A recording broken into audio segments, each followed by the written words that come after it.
Welcome back to Wizard Supercoach. I have had a really shitty 7 days, and then on top of that, I've had a disaster round in Supercoach. And this is a real disaster round. It's not one of those where you hear other YouTubers say like, "Oh, this is a disaster," and then you see that they've scored maybe 50 points under their usual, and they've dropped like 500 ranks or something like this. No, this is actual disaster. I've dropped 10,000 ranks. I'm not happy about it. Season over. It's real. I've dropped, I think, 14,000 ranks in the last 2 weeks. Ever since I made the decision to not upgrade that 1 week and try and generate cash to reset, because the cash gen looked destroyed for the foreseeable future, everything has gone to shit for me in this game. Even my draft team here, as you can see, who I was on top of the ladder, undefeated, I'm pretty sure I'd scored the most points all year. I was flying, and now I've had like the lowest score in my whole league for the year. Nothing went right at all. Every format I play in, everything went to shit. My footy tips, everything. It's just, I don't get it. It's really hard to want to keep going and play, but I will. So yeah, if we look at the team, it's, to my eye, it actually looks all right at first glance. Like, yeah, that's the only way I could put it. The only thing wrong is that even though they're decent picks, there's some players that are absolutely going berserk at the moment, and I don't have any of them. So it's not that the people, like the players that I've picked, are bad. It's just that they're not the best. People have the best at the moment, and it's hurting me. I don't have many captain options either, which I really didn't take into account. I didn't realise. Oh, I mean, I knew this, but I kind of forgot about it this year. I guess I overlooked it, how important it is to have those captain options. I kind of thought Sheezel would be it when I picked him at the start of the year, but yes, he's been not himself for whatever reason. So yeah, it's a hard one. Yeah, everyone gets to that point in a season where you know it's season over, but normally probably not round 8. Everyone just shit the bed this week. I don't understand why. And yeah, all those Uber Primos just went, except for Dacos, went crazy. Gorn just, oh my god. And the first thing you're going to realise here is I have the VC on Sheezel, who scored 120, and I still tried to take the captaincy from Brayshaw. Probably thinking, why the hell did you do that? The reason is because of Cherry and Gorn. So Cherry had scored, what did he get? 150 odd, as he does. So that instantly put me way behind the 8 ball, taking 120 from Sheezel, which is, normally I would take that, but it's somewhat awkward score. My cutoff normally is about 125. Depends on the week, but yeah, so I thought, well, Brayshaw's been good for a 150, 130 to 150 lately. Maybe I can catch up to the Cherry captainers here. Is that a word, captainers? I don't care. And I knew that Gorn was probably going to post some big score. Maybe not that huge, but I knew it was going to be more than Sheezel's 120. So I thought I have to roll the dice on Brayshaw here. He's been really consistent. So then Fremantle absolutely shit the bed. All their players scored shit. Clark, who's been super consistent, was shit. Brayshaw was nowhere to be seen. Yeah, summed up my week. Just absolute shit. So, starting in defence as usual. Whitfield 111. He was alright. Smaller ground that they played on, but yeah, that's not too bad. I'm not worried about Whitfield. He's still around that 600k, so that's fine. He's actually doing well. Sheezel with that 120 that I said, that's good. I'm stoked with Sheezel getting 120. He's back. Looks like he's back in that half back role and stuff, which is good. Hopefully he stays there. But with the context of it being a VC score that I didn't take, yeah, that hurts. So Clark 58 is just, oh my god. You pick a guy because he's got a really high floor, and then he puts out a 58. Like, even when shit was getting hard for Fremantle, when they started falling back into that old thing of playing the chip game in the back 50, He wasn't even there. He was pushed up the ground for some reason, not getting involved. I don't know if Longmuir had told him to go up there or what, but it just wasn't happening. So that's really annoying. Zorko's just doing what he's been doing now for a while. It's frustrating to watch. I've been through it before, what I think's going on with that. I don't think it's an age thing too much, but yeah, for whatever reason, he's just putting out like flat 90s these days. So that sucks because I paid, I think, $5.95 for him or something like that. Robert's 82, that's alright, like for his price and stuff, and he's now hit the 500k mark, so that's okay. But he's not going to be a keeper, and neither is Bice. So Bice finally had a down week. I can live with that because he was meant to be a rookie and he turned out really, really bloody good. But he's not a keeper like some people were thinking he was. I thought he might be, at least one that you would hold and upgrade last. But yeah, if you're going to jump off him, I think you could do it now, and it's going to be all right. I'm not going to. I have bigger problems right now. But if your team's flying, then yeah, I reckon there's no problem getting rid of Bice. Sometimes you have to make those calls. Like, is it going to help you better in the long term? Which I'll get to when I get to the midfield. That's something I did. Prior 57, so he's got to go now. So he's still around that 300k mark. Break even of 74 though. I don't trust his scoring. He's had a couple of decent games, but yeah, I'm not confident on him outscoring like a 65 each week. So yeah, he'll be one to go. The only problem is I don't know who to downgrade him to. The downgrade targets that I even somewhat like are in the midfield, so not sure how to get this done. I'll work it out.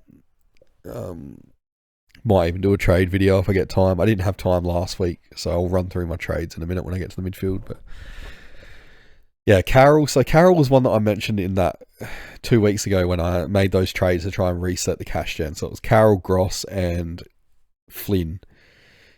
It's not worked out at all. I should have just done what everyone else did and continued upgrading and worry about the long term later. But yeah, Carroll is just not scoring well. I thought he'd be doing a little bit better than this. Break even of 15, so if he can get up to 100k made, that's alright, I'll take that, because he helped me get an upgrade and stuff. And yeah, I shouldn't have to field him at least at any point. So now to the midfield, right? And this is where I made most of the trades for this week. So Petrarca came in for Oliver. That was a straight sideways swap. Now, I don't want nothing to do with Oliver anymore as a pick.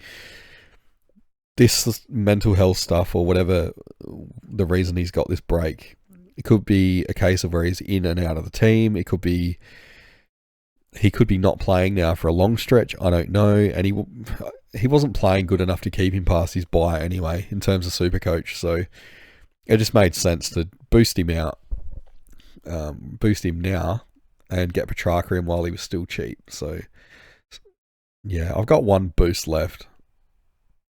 Just mucking around with that last night, but yeah, no money.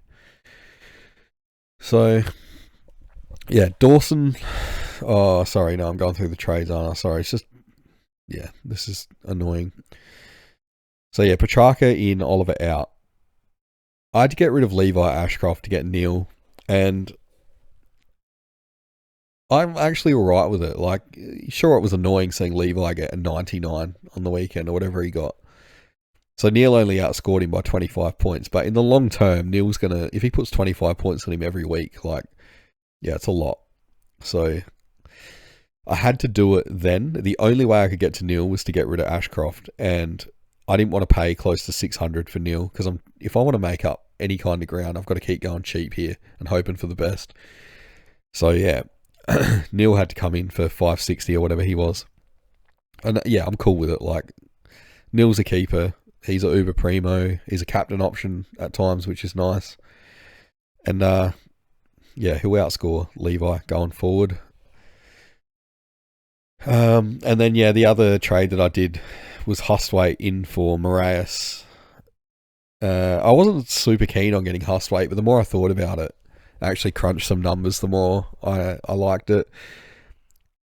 even if he is only out for the time that Nash, only if he is only in for the time that Nash is out, which is a couple more weeks, he's still going to get 2 price rises. And because he's scoring pretty well, average of 77, minus 83 break even. So he should make, say if he goes to 75 again, he's going to make like, I don't know, 70k or something like that in 1 week. So he should be able to make at least 100k out of those 2 price rises. So I'll take that when cash gen's still pretty stuffed in the game. That's all right. So now I'll run through the other midfielders. I've got the trades explained that I did. And again, I haven't worked out what I'm doing at all for the next week. So yeah, I won't talk about that. But yeah, Dawson back to a really good score, 156. Now, I've seen some people suggest that it's because Crouch is out of the team. I don't believe it for a second. I don't think they're linked at all. Just look at the disposal efficiency. That's all you need to look at. Dawson was scoring goals again. He totally could be a 120 plus average player for a year, but it just depends on if he can get that role and if he can keep kicking how he should be. We know he can. It's just, I don't know. Maybe something was said to him because he did go ridiculously high this week with it. Yeah, Dunkley 109 was all right. He's been pretty quiet since I brought him in, which is shit. Like it's similar to the other one I was just saying. It was at Clark. He's meant to have this really good floor and stuff, but you know, 110 to 115 average. It just hasn't been happening. I did enjoy watching him though towel up Rao. I think it's. I feel that Rao's quite overrated.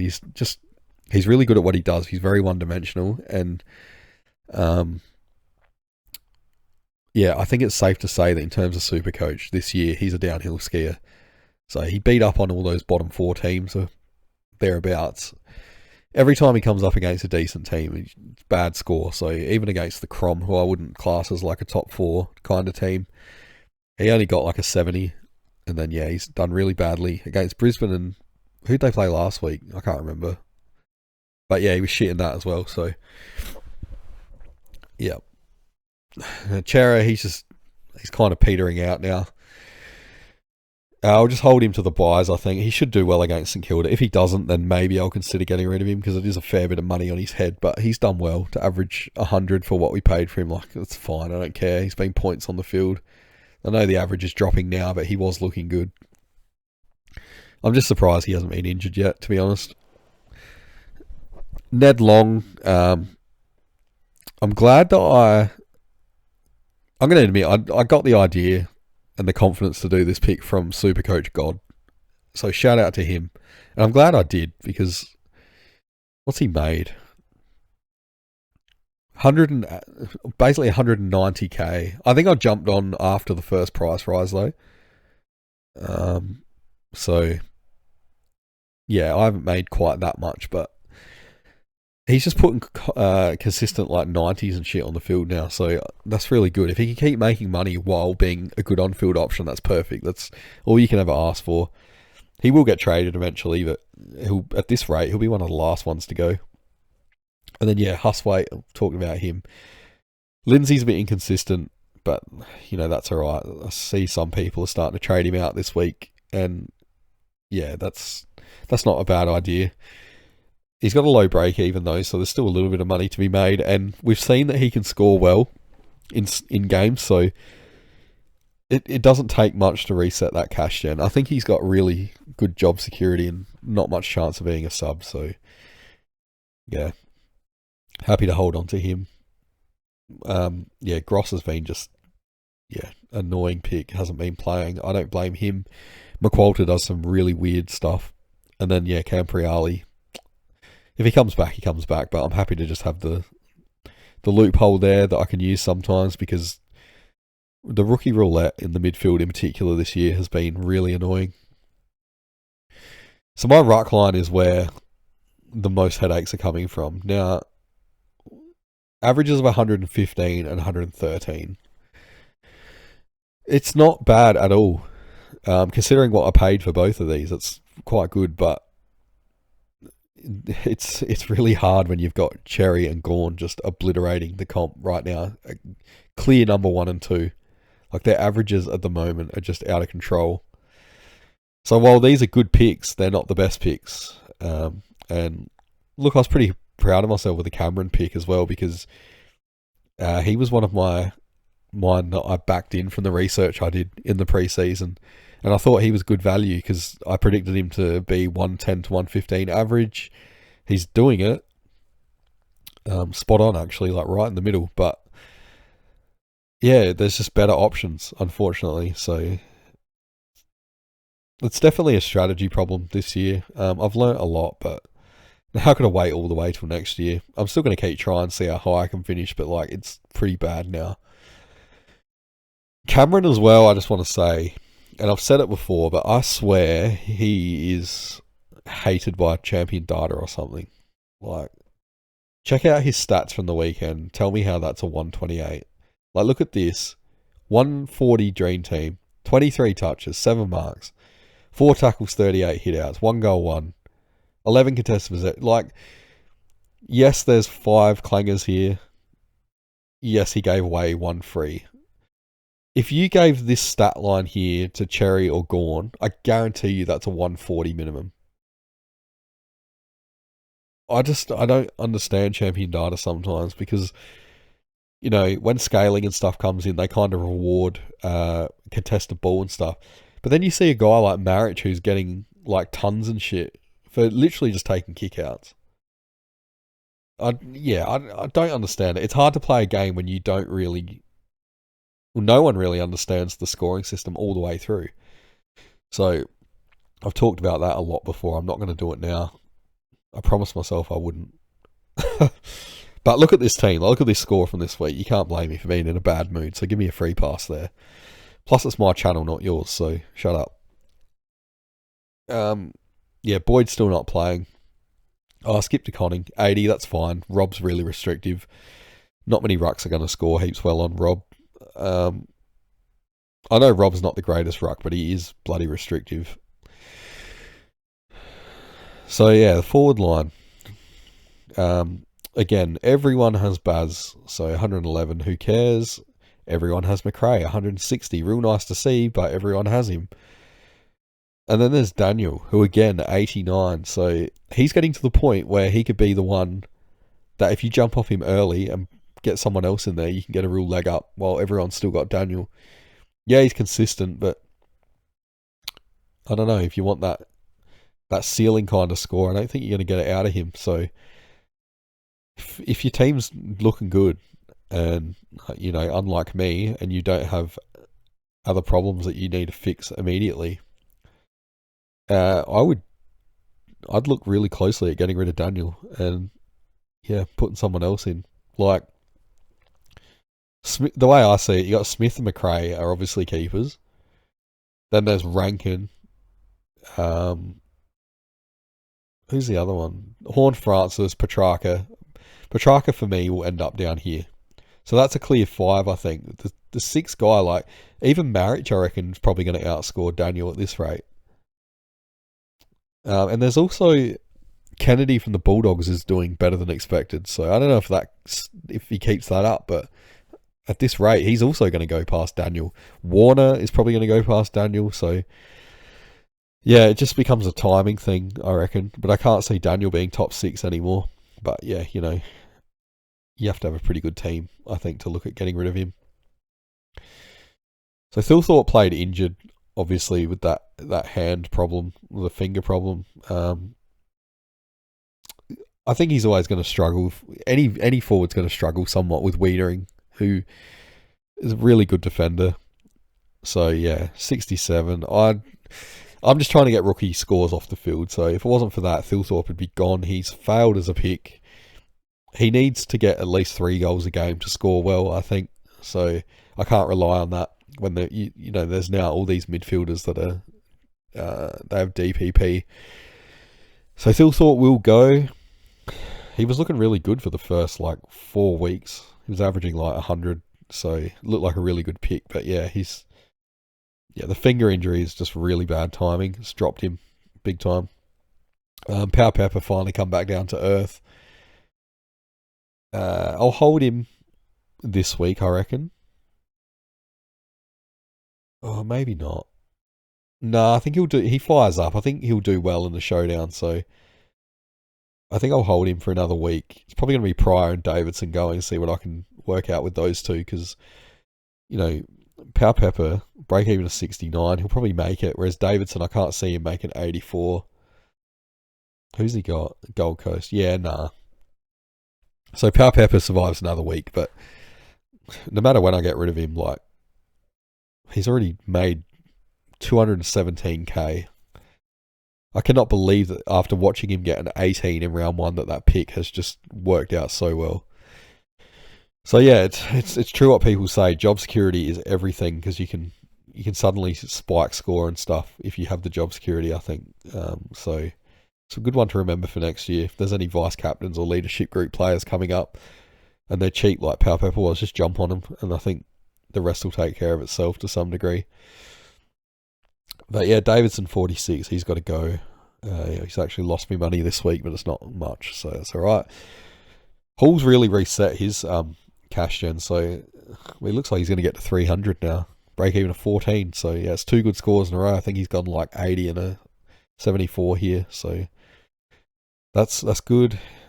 The DPP for him is nice as well, but there's not really anyone here that I can move him with, because if Petrarca comes down, then, you know, Davidson's going to come up here and maybe have to put Lindsay back on the field. But yeah, hopefully Petrarca will come down here and then I'll get a midfielder or something. I don't know. Hopefully I can get Rankin, actually. He's the one that I'm pretty keen on while he's still quite cheap. But yeah, I haven't looked at trades much. Oh yeah, Cleary as well, 63, so that's fine. He looks good for a 65. Like, it's has those occasional 80 games, which is going to be really good for that. Those, you know, when he needs to reset his cash gen a bit later, if he can keep doing that. So still minus break even. Yeah, 115 made already. That was quick. So that's awesome. He's been good. And Flynn, so 53. Now I know Gawn is, well, he's the greatest ruckman I've ever seen, and I've been watching footy since the mid-90s. I think he's ahead of Cox now. Not that matters for Supercoach, but yeah, poor old Flynn come up against top form Gawn. You know, like, just, yeah, Gawn's shredding everything at the moment, and I think Flynn's going to get dropped from it, unfortunately, because McQualter just makes weird decisions.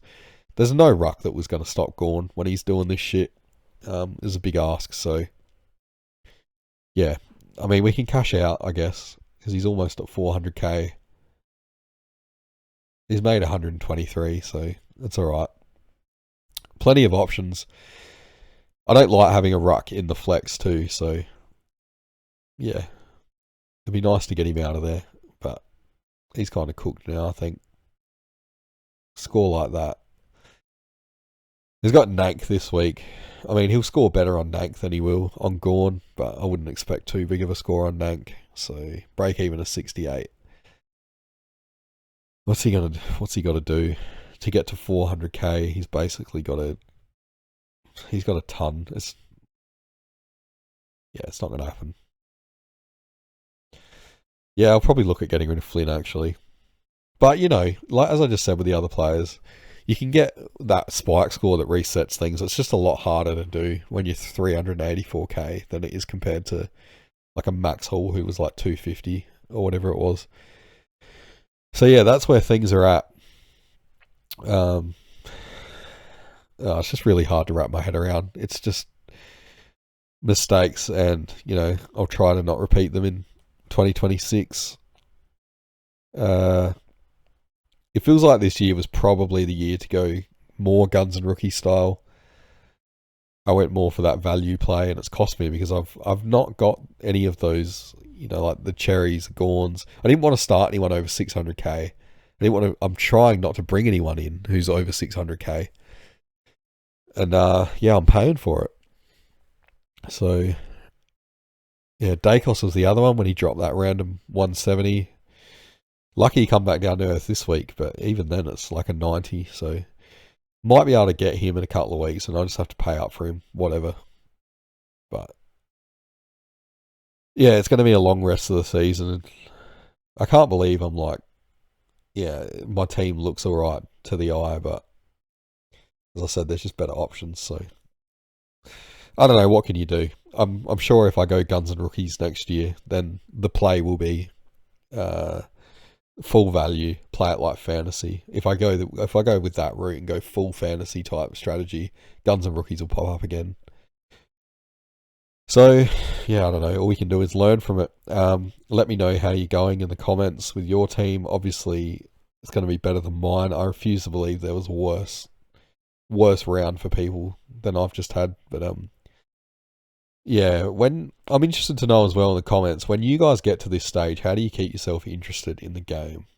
Is it even worth? Is it worth it? I mean, different for me because I have a YouTube channel that I'm trying to grow, but kind of keeps me accountable, I guess. But yeah, I want to know from you guys, like, what do you do when you get to the stage where you're like, I give up, season's over. Anyway, sorry if this episode's been a bit of a funeral, but it really is for my team. So yeah, hopefully I get time to make a trade video on Thursday, so you can watch what I screw up again, and you'll know not what not to do. At least I'm helpful there. But yeah, hopefully I'll see you in that one. Thanks for watching.